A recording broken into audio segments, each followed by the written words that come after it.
everyone, and welcome down memory lane. The series in which I usually play all the games in my collection in release date order, but today in preparation for my next video I'm gonna play 7 arcade games from this collection to see exactly the kind of game that Sega was doing before they made the game for my next video. So, without further ado, ready, set, go!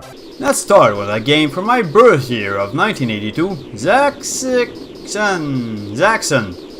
A good old shmup in which we do pew pew pow pow pow.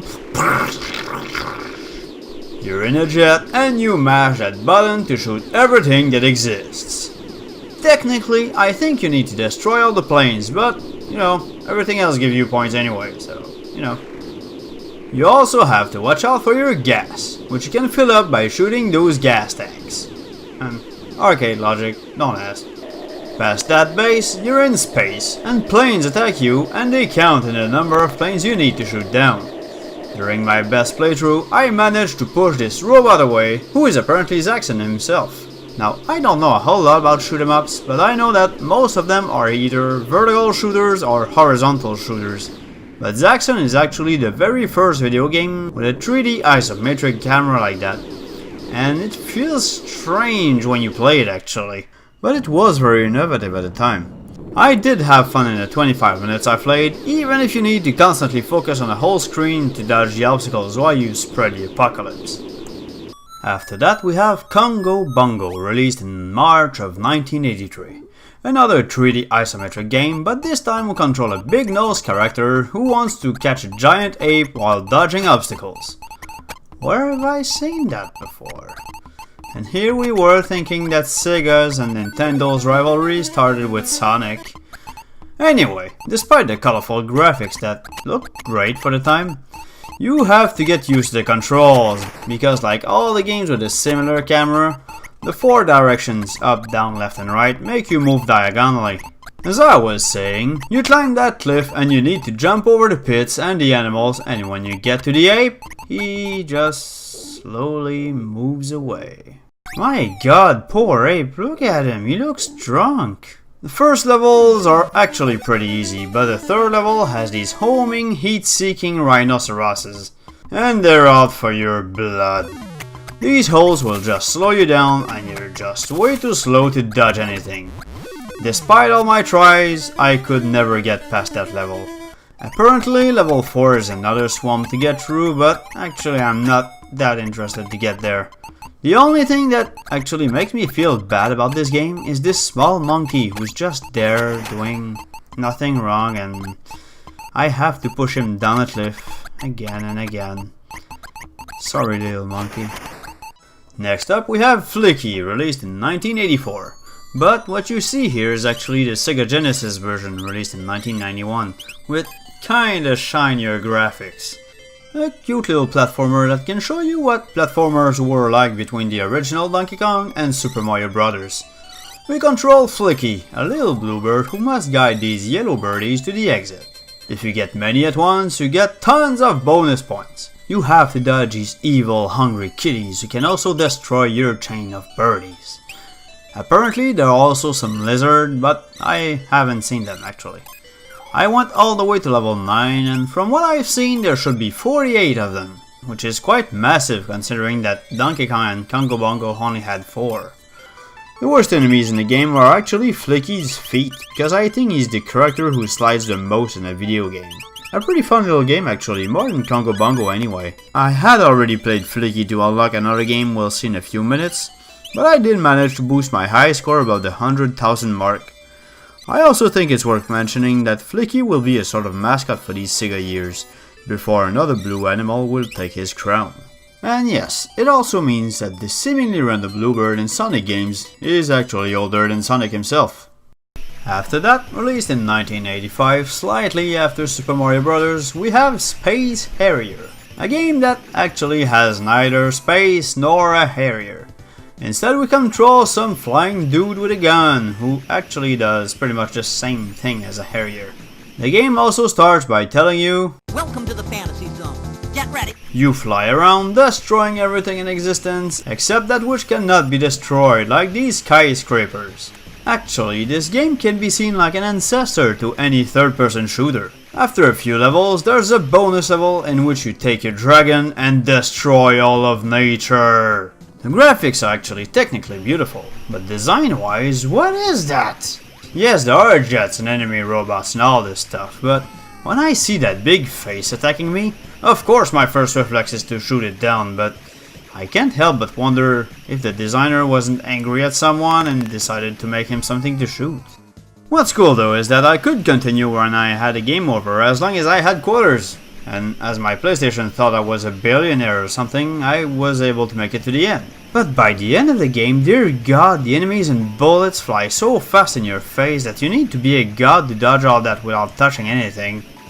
It's also worth noting that this game was created by none other than Yu Suzuki, who will later make other pioneers like Virtua Fighter, the first 3D fighting game, and Shenmue, one of the first open world games in a city, and one of the first games actually to have QuickTime events.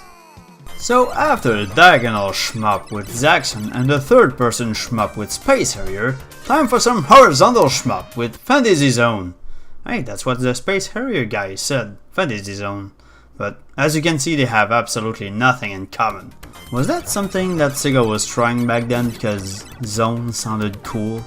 Anyway, the game is colorful in case you didn't see it, and if I wasn't clear enough in previous games, I'm no good at shmups. It's no exception here unfortunately, and the camera that's way too close to the side doesn't actually help one bit.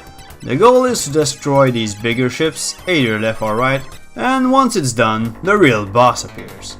It seems that as you destroy bigger ships, more weird monsters appear, and the camera that's showing you what's in front of you, you die pretty often. I like this strange colorful world with that tree boss barfing leaves at you, but I've grown tired of it after the first level and a few tens of tries. Even if Fantasy Zone will have a big influence on shoot 'em up, being the first of what will be known as cute 'em ups like Parodius for example, it's okay. I've had fun for a while, but this game's just not for me, unfortunately. Warning: the following game could be considered violent, but not too bad by today's gaming standards, so if you're watching this with very young kids and you don't want them to see some aliens blowing up and become brain damaged for life or something, click on this time code to skip the next game. I'll give you 5 seconds.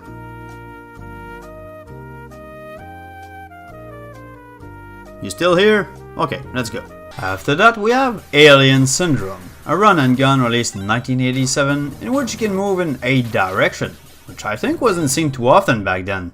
After the narrator's done reading his text, The time bomb is set. you need to save your comrades by killing aliens. Heck, in level 2 there literally are xenomorphs. Save everyone to open the exit door, beat up the absolutely grotesque boss, and move on to the next ship. Not much subtlety here. If you like what you see, that's what it has to offer. You can have other weapons on the wall like a laser, a useless flamethrower, and absolutely violent fireballs. Apparently there's a 2-player mode and here's a flyer that Sega was sending out to sell arcade machines. Yeah.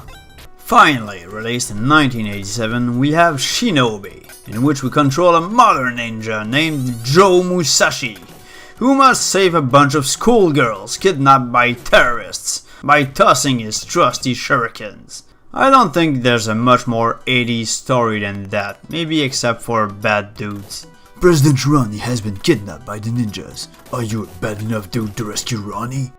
It doesn't take itself seriously at all, and I thought it was more funny than anything. With a name like that, Joe Musashi must be the disciple of a Jack Nobunaga or a Dick Miyamoto for all I know.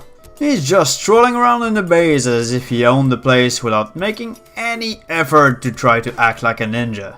Also, it's very hard. But just like Fantasy Zone, I had unlimited continues, so I managed to make it to the 3rd mission before getting smashed by a crazy difficulty spike. One thing that was actually quite rare at the time for this kind of game is that the game, while hard, gives you a chance. As when you try again, the girls who saved stay saved and their guards stay dead. You also have a screen nuking ninjutsu to help you out. Very useful. It's hard but really fun. And I can certainly see why it became a series. Also, does this guy remind you of someone? Well, they're much less subtle in the sequel. And here's the end of his fight.